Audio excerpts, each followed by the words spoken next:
Assalamualaikum warahmatullahi wabarakatuh. Selamat siang, salam sejahtera untuk kita semua. Dan berjumpa lagi dengan pelajaran Bahasa Indonesia, khususnya kelas 7. Masih di materi yang sama, yaitu tentang teks prosedur. Kalau kemarin kita sudah membahas tentang pengertian dan tujuan dan strukturnya, kali ini kita akan membahas tentang struktur kebahasaan.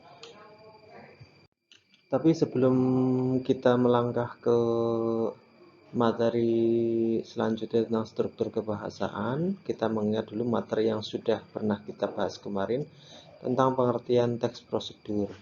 Apa sih teks prosedur itu? Teks prosedur merupakan teks yang berisi tujuan dan langkah-langkah yang harus diikuti agar suatu pekerjaan dapat dilakukan dengan baik.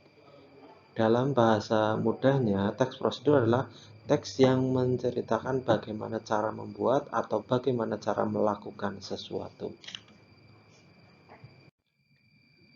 Struktur kebahasaan dari prosedur teks terdiri dari 3 bagian. Yang pertama yaitu aim atau goal. Pada aim atau goal, struktur kebahasaan bagian pertama dari prosedur teks ini berisi informasi mengenai tujuan dalam pembuatan atau pengoperasian sesuatu atau tertentu.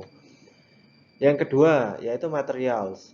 Pada bagian kedua ini, di bagian materials terdiri dari bahan-bahan yang digunakan dalam membuat sesuatu, tapi tidak semua prosedur teks menyertakan bagian materials. Ada kalanya sebuah prosedur teks tidak memiliki bagian materials. Contohnya, melakukan sesuatu itu tidak menggunakan bahan dan alat.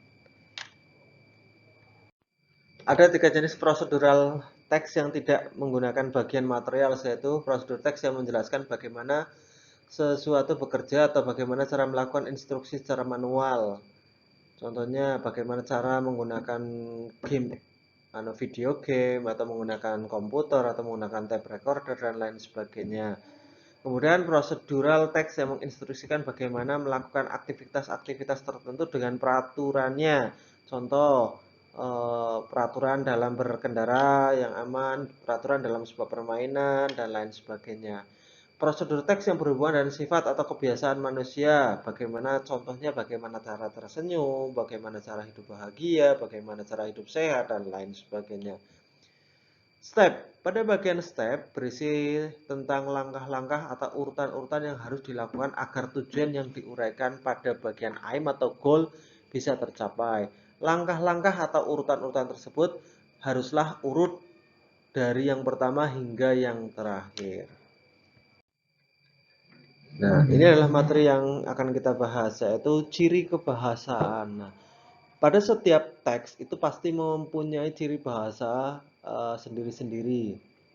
Nah, di dalam prosedur juga sama mempunyai ciri kebahasaannya. Yang pertama yaitu menggunakan kalimat imperatif, deklaratif, dan interrogatif. Nah, ada juga partisipan manusia, yaitu mengikut sertakan orang lain. Kemudian menggunakan verba, material, dan tingkah laku. Menggunakan konjungsi temporal. Nah, apa sih kalimat imperatif itu? Nah, kalimat imperatif adalah kalimat yang isinya atau mengandung perintah.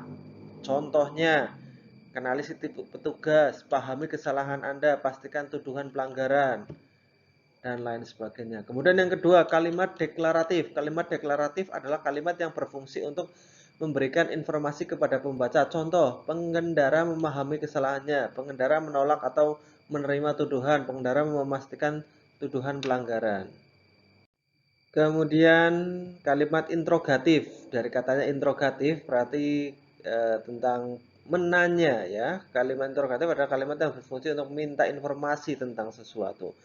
Contoh, apakah Anda sudah mengenali petugas? Apakah air sudah mendidih? Apakah sudah dituangkan gula ke dalam adonan?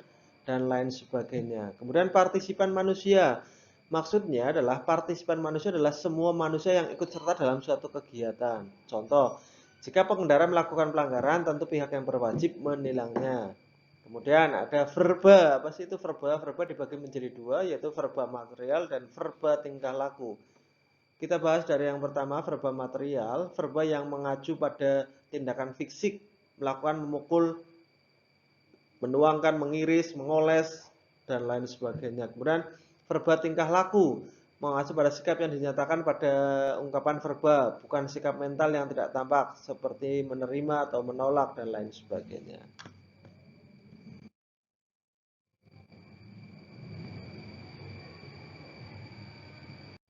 Kemudian menggunakan konjungsi temporal, temporal yaitu konjungsi atau kata sambung ya. Konjungsi itu adalah kata sambung.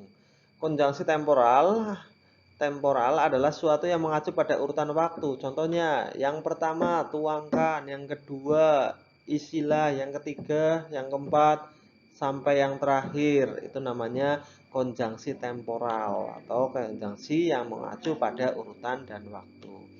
Nah, demikianlah tadi tentang unsur kebahasaan yang ada pada pada teks prosedur.